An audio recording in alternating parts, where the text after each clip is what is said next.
Shalom, Om Swastiastu, nama budaya, salam kebajikan, salam sejahtera bagi kita semuanya. Kembali lagi dengan saya di sini, Leonardo Sirait. Hari ini kita coba membahas salah satu yang kemarin rame ya, pembahasannya Israel perangi Hamas atau Palestina gitu ya. Ini beritanya makin diputarbalikkan gitu, dibilang yang bersalah itu adalah Israel dan sebagainya gitu, yang dibalikin gitu ya. Dinamika perkembangan berita tentang perang Israel Palestina sering kali menarasikan pertempuran tersebut sebagai pertarungan eksklusif ya antara Israel dan Hamas, bukan dengan seluruh Palestina gitu ya. Mungkinkah dengan ada narasi politik yang dibalik dan ini menjadi tren gitu ya, nomenklatur gitu ya dibalik tren ini gitu. Jadi artinya ternyata di media Indonesia itu diputar balik gitu yang terjadi sebenarnya faktanya di sana. Perang antara Israel dan Palestina memanas kembali semenjak tanggal 7 Oktober. Sudah sepantasnya mendapatkan doa-doa terbaik dari kita agar perdamaian dapat tercapai segera, agar selesai gitu kan. Namun ada satu hal yang menarik dari perang ini yang sepertinya perlu mulai kita kritisi, mulai kita lihat persoalannya di mana yang diberikan pada pihak Palestina. Ya, bisa kita sadari sendiri sejak awal perang antara Israel dan Palestina kembali memanas, mayoritas media membeli apa memputarbalikkan pertarungan tersebut sebagai perseteruan antara pemerintah Israel dengan kelompok Hamas. Melihat sejarah faksi-faksi di Palestina yang memang beragam, warganet seakan menerima narasi tersebut begitu saja gitu ya. Padahal panasnya konflik yang terjadi sebetulnya bukan hanya Israel dan Hamas saja, tetapi juga hampir seluruh faksi di Palestina. Laporan CNN pada 15 Oktober misalnya menyebut bahwa tentara Israel telah menembak mati setidaknya 53 warga Palestina di tepi barat, wilayah yang berada di dalam kekuasaan kubu Fatah, pemerintah Palestina, bukan Hamas. Lalu ada juga pernyataan dari duta besar Dubes Palestina untuk Indonesia, Julhan Al-Sun ya kalau nggak salah, yang menyatakan bahwa kelompok Fatah bersatu padu bersama Hamas untuk melawan Israel. Terkait konflik yang belakangan memanas ini, Juhair juga menyerukan kepada seluruh masjid di Indonesia untuk berkhotbah soal Palestina pada Jumat tanggal 13 bulan 10 silam. Ini menandakan bahwa mungkin ya hampir tidak ada perbedaan sikap antara Fatah dengan Hamas terkait konflik Palestina melawan Israel. Atas hal tersebut penting untuk kemudian kita pertanyakan, mengapa media-media lebih lantang menyuarakan perang ini sebagai konflik eksklusif antara Israel dan kelompok Hamas. Ini semua politik nomenklatur ya kalau saya katakan. Kalau kita perhatikan media-media internasional barat, kita bisa dengar mudah gitu kan membaca artikel berita yang mengidentifikasi kelompok Hamas sebagai kelompok teroris. Mereka juga kerap menyebut Hamas sebagai kelompok yang sebenarnya diperangi oleh Israel, bukan seluruhnya Palestina yang diperangi oleh Israel gitu ya. Akan tetapi di dalam dunia komunikasi politik, pemberian dan penggunaan nama sebetulnya memiliki arti yang sangat penting, karena bisa jadi itu merupakan bagian dari proses pelabelan gitu ya, labeling politik gitu ya. Pelabelan atau labeling politik ini merupakan sebuah pendekatan dalam perspektif construction, spesial construction lah ya gitu ya, dan interaksionis simbolik gitu. Tradisi ini memandang bahwa sebuah realitas politik tercipta berdasarkan apa yang dikonstruksikan oleh masyarakat. Apalagi dikatakan John Gunnar Baer dalam tulisan Labeling Teori, menulis bahwa teori dalam pendekatan ini digunakan dalam menganalisis cara kerja pelabelan sosial antara kejahatan dan perilaku penyimpangan di masyarakat. Asumsi dasarnya, jika seorang telah dicap berbuat jahat atau menyimpang dari norma-norma sosial yang berlaku, maka sekalipun dirinya tidak seperti yang dilabelkan atau perilakunya sudah sesuai norma, stigma sosial yang melekat pada dirinya sulit dilepas. Dengan kata lain, sekali ia dicap sebagai teroris, maka sulit baginya untuk melepas stigma tersebut dan pihak lain berhak menindaknya. Pandangan tersebut relevan dengan konteks pelabelan sosial yang saat ini diproduksi oleh negara-negara dalam membentuk identitas musuh dengan istilah terorisme. Sebagai contoh, ada Rusia dan kelompok Wagner ya, yang belakangan juga dicap label teroris. Dengan demikian, mereka yang dicap teroris atau melakukan gerakan terorisme sudah pasti secara sadar atau tidak sadar akan dianggap musuh bersama yang harus di bumi hanguskan keberadaannya. Jika kita menerapkan konteks ini pada penggunaan nomenklatur Hamas gitu ya, sebagai musuh yang dihalangi oleh Israel, mungkin ada narasi di balik layar yang ingin menggambarkan kelompok ini sebagai entitas ya, entitas yang jahat dan kejam, yang bertanggung jawab atas penderitaan tidak hanya warga Israel, tetapi juga warga Palestina. Ya, padahal perlu diingat kembali bahwa konflik antara Israel dan Palestina tidak hanya melibatkan Hamas dan Israel, melainkan hampir semua faksi Palestina. Dengan demikian, pertanyaan berikutnya adalah bagaimana pengguna nomenklatur ini memengaruhi Palestina itu sendiri, ya kan? Sebuah agenda di balik kekacauan ini ya, melalui peristiwa 9 September 2001 di Amerika Serikat.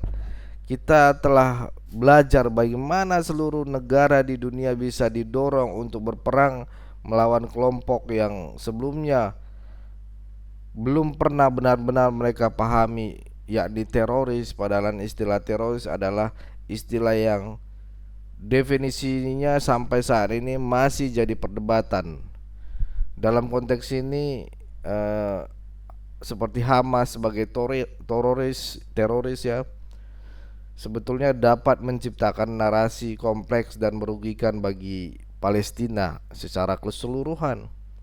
Ini karena dilabelin tadi gitu. Labelin tersebut mampu mengabaikan keragaman faksi di Palestina dan mengarah pada pemahaman yang sangat sempit tentang perang yang sedang terjadi. Oleh karena itu, analisis kritis tentang penggunaan kata label dalam konflik semacam ini sangat penting agar pemahaman yang lebih akurat dan eksklusif dapat muncul untuk kemudian bisa digunakan mencari solusi damai yang paling tepat. Sebagai negara yang tidak terlibat langsung dalam peperangan antara Israel dan Palestina, kesadaran terkait penggunaan politik nomenklatur ini bisa jadi pelajaran besar bagi kita semua. Mari semuanya rekan-rekan untuk saudara-saudara menonton video ini sampai habis biar paham apa yang disampaikan, apa yang dianalisa. Menurut saya ini sangat luar biasa, sangat memberkati dan pantas untuk diberikan apresiasi. Dan apa nanti pandangan kalian? Kalian bisa komen di bawah. Tapi sebelumnya mari kita nonton video berikut ini. Adalah mengira bangsa asli Palestina itu adalah Arab Muslim, padahal faktanya bukan.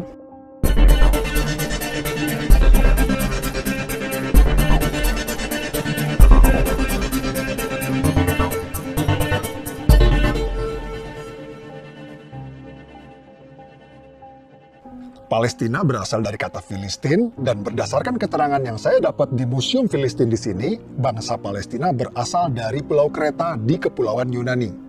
Mereka berlayar dari Pulau Kreta Yunani dan menetap di tanah yang kita kenal sekarang dengan nama Palestina. Jadi bangsa Palestina aslinya bukan Arab Muslim, tapi orang Yunani kuno. Waktu bangsa Filistin kesini dari Yunani, daerah ini dulu belum bernama Palestina. Daerah ini dulu masih bernama Kanaan atau Tanah Kanaan. Apakah waktu itu sudah ada bangsa Arab dan Yahudi di sini? Jawabannya belum.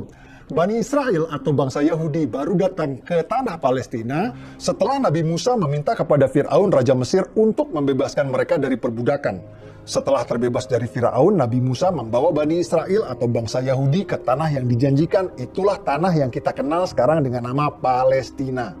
Bahkan kitab suci kita umat Islam merekam kejadian ini di dalam surah Al-Maidah ayat 21 yang berbunyi, "Wahai kaumku, Nabi Musa menyeru kepada Bani Israel Yahudi, masuklah ke tanah suci Palestina yang telah ditentukan Allah bagimu, dan jangan kau berbalik ke belakang, nanti kau akan menjadi orang yang merugi."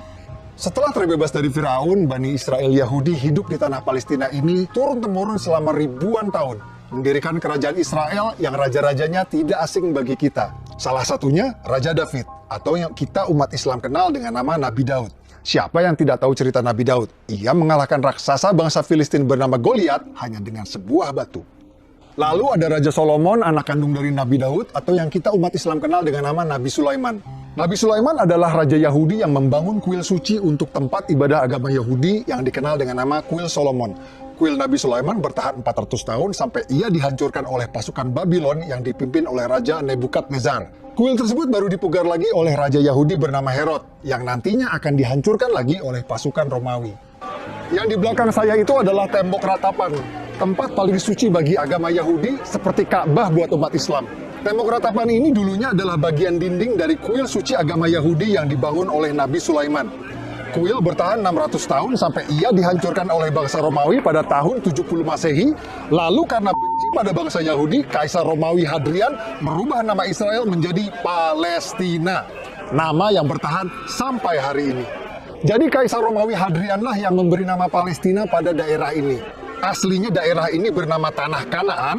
Lalu Bani Israel Yahudi datang, namanya berubah menjadi Israel. Kemudian oleh Kaisar Romawi Hadrian, nama Israel diganti menjadi Palestina. Jadi faktanya bangsa Yahudi memang sudah ada di tanah Palestina ribuan tahun sebelum Arab dan Islam masuk ke tanah Palestina. Inilah yang dijadikan landasan prinsip bangsa Yahudi sekarang ngotot mempertahankan negara Israel ini.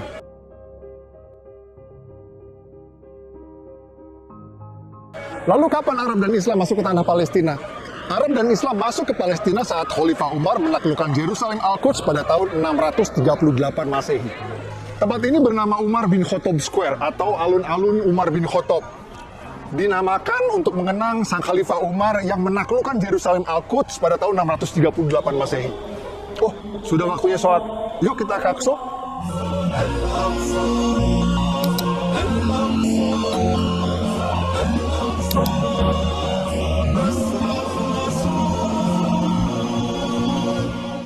Waktu Khalifah Umar ke sini, Masjid Aqsa Qibli ini belum ada. Dome of the Rock atau Haram Al-Sharif, tempat Nabi Muhammad Isra Mi'raj juga waktu itu belum ada. Waktu Khalifah Umar ke sini, yang ada di sini adalah sisa-sisa reruntuhan kuil agama Yahudi yang dibangun oleh Nabi Sulaiman dan dihancurkan oleh Romawi. Di atas reruntuhan kuil Nabi Sulaiman inilah Khalifah Umar membangun masjid sederhana beratapkan kayu yang nantinya dipugar oleh Raja Dinasti Umayyah Sultan Abdul Malik bin Marwan menjadi yang kita kenal sekarang dengan Masjid Aqsa. Dome of the Rock Haram Al-Sharif baru dibangun oleh Sultan Abdul Malik bin Marwan, Raja Dinasti Umayyah pada tahun 688 Masehi. Dan Masjid Aqsa Qibli baru dibangun pada tahun 705 Masehi. Kedua bangunan tersebut baru ada 70 tahun setelah Nabi Muhammad wafat. Sampai di sini mungkin ada yang bertanya, lalu bagaimana dengan surat Al-Isra ayat 1 yang menceritakan perjalanan Nabi Muhammad Isra Mi'raj ke Masjidil Aqsa? Simak wawancara saya dengan sejarawan arkeolog ahli situs-situs purbakala di sini. Guys, hari ini kita bersama Dr. John Seligman, sejarawan arkeolog ahli situs-situs purbakala bergelar Dr. S3. And the area of the Sakra, the rock, where Muhammad had risen to heaven to go and meet the prophets, as described in Surah Al-Isra, what is meant by the word Aqsa. The word in English, Aqsa, is the furthest place. It doesn't say the word Jerusalem at that time, but that immediately is understood. When Umar enters Jerusalem, he would have mostly found an empty space, and for that reason he builds a small mosque on what is today known as the area of the Al-Aqsa Mosque. The first mosque was built by Umar, and that was replaced by a later mosque built by Abdul Malik. Menurut penjelasan para ulama, Masjid Aqsa pada ayat tersebut bermakna masjid terjauh, juga mempunyai makna tempat bersujud. Jadi yang dimaksud Masjid Aqsa pada ayat tersebut bukan ini, juga bukan ini, karena kedua bangunan ini belum ada pada waktu itu. Arab dan Islam berkuasa selama 500 tahun sampai kerajaan Kristen Prancis datang. Atas perintah Paus di Vatikan, pasukan Prancis datang menaklukkan Palestina yang kita kenal sekarang dengan istilah Perang Salib. Raja Kristen Prancis mendirikan kerajaan Yerusalem dan berkuasa di Palestina selama 100 tahun sampai akhirnya dikalahkan. Setelah 100 tahun, akhirnya Prancis menyerah pada pasukan Raja Salahuddin Ayyubi yang berhasil merebut Palestina kembali ke tangan Islam. Setelah era Raja Salahuddin Ayyubi, Palestina sempat beberapa kali pindah tangan. Pada tahun 1200-an, Palestina jatuh lagi ke tangan kerajaan Kristen Eropa yang dipimpin Raja Frederick II dari Jerman. Namun tak lama direbut kembali oleh Kesultanan Islam Mamluk yang pasukan berkudanya terkenal perkasa. Sampai tiba pada era kejayaan Islam, lahirnya superpower pada waktu itu, yakni Kerajaan Ottoman Turki.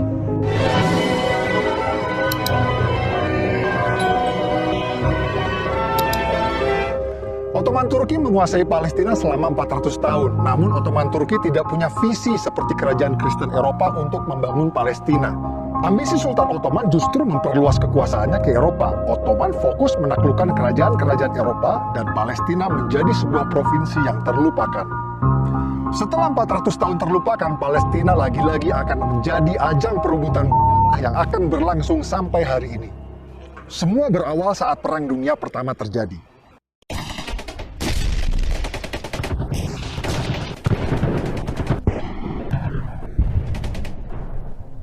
Ottoman Turki kalah di Perang Dunia I dan dipaksa menyerahkan sebagian besar wilayahnya kepada negeri pemenang Inggris dan Prancis. Provinsi Suriah dan Lebanon menjadi milik Prancis, provinsi Palestina dan Jordan jadi milik Inggris. Inggris mengganti nama Palestina menjadi British Mandate Palestine. Lalu Perdana Menteri Inggris langsung mengambil inisiatif mendukung pendirian negara Israel di Palestina lewat deklarasi Balfour yang berbunyi, pemerintahan Yang Mulia Ratu Inggris mendukung pendirian rumah nasional untuk bangsa Yahudi. Tidak pakai lama, Inggris langsung memfasilitasi migrasi besar-besaran Yahudi dari Eropa, bahkan memberikan proteksi keamanan bagi mereka di sana, walhasil populasi Yahudi di tanah Palestina pun meningkat pesat. Lonjakan imigran Yahudi di Palestina menimbulkan gesekan dengan penduduk Arab yang berujung pada konflik berdarah. Tahun 1920, warga Arab menyerang pemukiman Yahudi di Yerusalem, menewaskan 5 orang yang dikenal dengan kerusuhan Nabi Musa. Persekusi Arab terhadap Yahudi terus terjadi selama 9 tahun, puncaknya tahun 1929 menewaskan 67 warga Yahudi di Hebron. Ini headline koran Prancis yang memberitakan situasi pada waktu itu. Inilah cikal bakal konflik berdarah yang akan berlangsung 100 tahun sampai hari ini. Pada tahun 1947, Perserikatan Bangsa-Bangsa PBB menerbitkan resolusi pendirian 2 negara di Palestina, negara Yahudi dan negara Arab. Warga Yahudi langsung menerima tawaran ini dan mendirikan negara Republik Israel. Tapi negara-negara Arab tetangga menolak pendirian 2 negara ini dan langsung memerangi Israel. Hasilnya, tepi barat dikuasai oleh Yordania dan Gaza dikuasai oleh Mesir. Jadi yang menggagalkan berdirinya negara Palestina itu bukan Israel, tapi Yordania yang menjajah tepi barat dan Mesir yang menjajah Gaza. Bahkan selama bertahun-tahun, Yordania dan Mesir menolak mengakui kedaulatan Palestina di tepi barat dan Gaza dan menganggap 2 daerah tersebut menjadi bagian dari negara mereka. Ini fakta. Jadi Palestina negara pertama yang mengakui kemerdekaan Indonesia itu hoax ya guys, karena waktu Indonesia merdeka belum ada negara Palestina. Negara yang pertama kali mengakui kemerdekaan Indonesia adalah Mesir. Ini foto Haji Agus Salim di Mesir menandatangani pengakuan kedaulatan Indonesia. Negara-negara Arab terus menolak pendirian negara Palestina inisiatif dari PBB. Dan pada tahun 1967 kembali menyerang Israel di Perang 6 Hari yang dimenangkan oleh Israel. Kekalahan ini malah membuat tepi barat dan Gaza kini dikuasai penuh oleh Israel. Bahkan saat Yasser Arafat memimpin gerakan pembebasan Palestina PLO, sepakat perjanjian damai Oslo yang akan mendirikan negara Palestina berdampingan dengan Israel ditolak oleh partai oposisi Hamas yang membuat pendirian negara Palestina kembali gagal. Dulu PBB menawarkan pendirian negara Palestina ditolak, malah dibalas dengan perang. Lalu Amerika menawarkan pendirian negara Palestina kembali ditolak, malah dibalas dengan serangkaian yang dikenal dengan nama Intifada. Pada Juni 2001, bom di tempat hiburan di Tel Aviv menewaskan 21 anak remaja. Lalu Agustus 2001, bom di restoran di Yerusalem tewaskan 15 warga. Desember 2001, serangan bom tewaskan lagi 13 warga, dan puncaknya pada Maret 2001, sebuah bom tewaskan 30 warga yang sedang rayakan hari raya. Rangkaian serangan ini memaksa Israel membangun pagar tembok tinggi sebagai satu-satunya cara untuk mencegah teror bom. Dan rakyat Palestina yang tadinya bebas ke Israel untuk bekerja sekarang tidak bisa lagi. Jadi yang paling menderita dari teror intifada ini adalah rakyat Palestina sendiri. Sepertinya perdamaian memang sulit tercapai di sini karena setiap ada upaya menuju perdamaian selalu ada pihak-pihak yang berusaha untuk menggagalkannya. Tahun 2007 saat Presiden Palestina Mahmud Abbas sepakat dengan solusi 2 negara, oposisi Hamas malah sengaja menembakkan roket-roket ke Israel sebagai tanda mereka menolak solusi damai tersebut.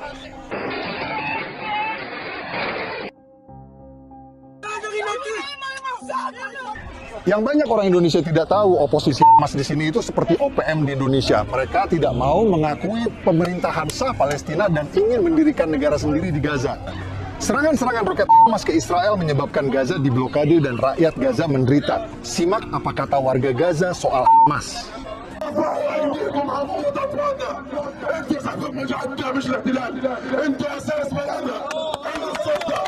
علما اجت بعد الانقلاب اللي صار في قطاع غزه سياسه اوضاع على العمال لا كابونه ولا مساعدات ولا رواتب. احنا بنطالب براتب شهر. حنا من اليهود دينا عيب يا اخي عيب اسمع عيب Yang bikin sulit damai di sini bukan Palestina radikal saja, tapi juga Yahudi radikal. Salah satu masalah besar yang ditimbulkan oleh Yahudi radikal adalah illegal settler atau pemukim ilegal di tepi barat West Bank yang merupakan wilayah Palestina. Illegal settler atau pemukim ilegal dari Israel sengaja melanggar perbatasan dan membuat pemukiman ilegal di tepi barat yang merupakan wilayah Palestina. PBB pun mengecam keras tindakan pelanggaran perbatasan ini dan menyebutnya sebagai tindakan ilegal yang merusak perdamaian.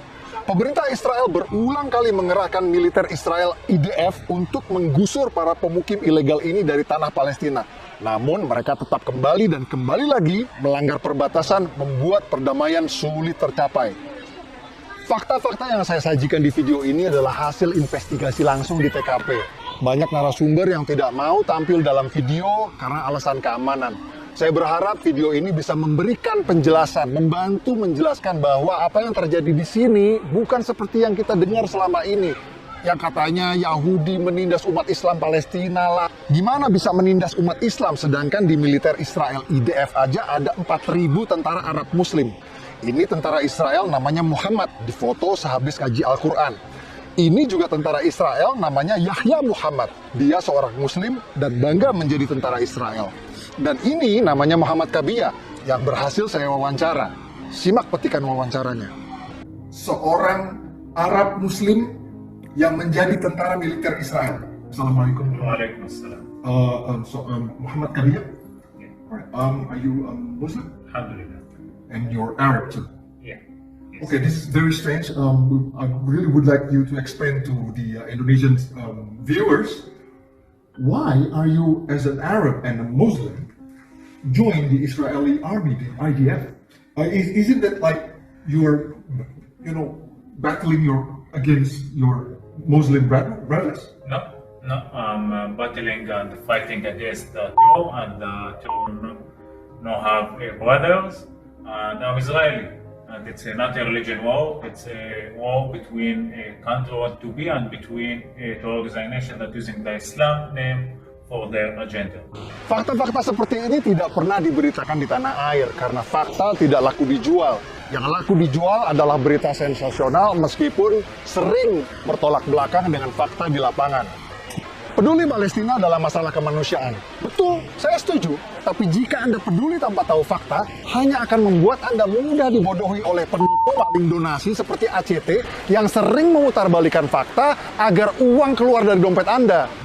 Kalau menurut Anda video ini bermanfaat, please bantu klik like dan subscribe ya, untuk membantu algoritma YouTube agar video ini bisa ditonton oleh lebih banyak orang.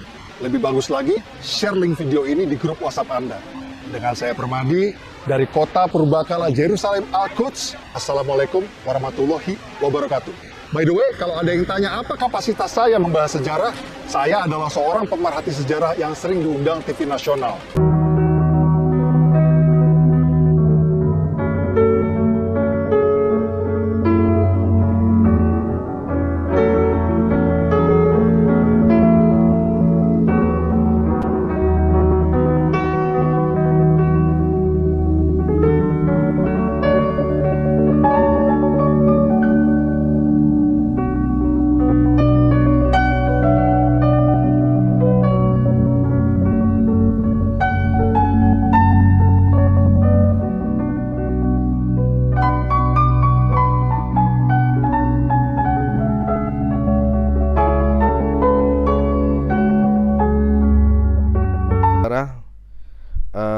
Pemaparan yang disampaikan jelas ya, gitu ya, atas penjelasan firman Tuhan jelang akhir zaman setelah penghancuran Yerusalem untuk kesekian kalinya, agar umat Tuhan lebih siap melewati semuanya ini dengan iman yang semakin teguh kepada Tuhan kita Yesus Kristus Juru Selamat dunia, dan yang mengakuinya sebagai Tuhan, sebagai Bapa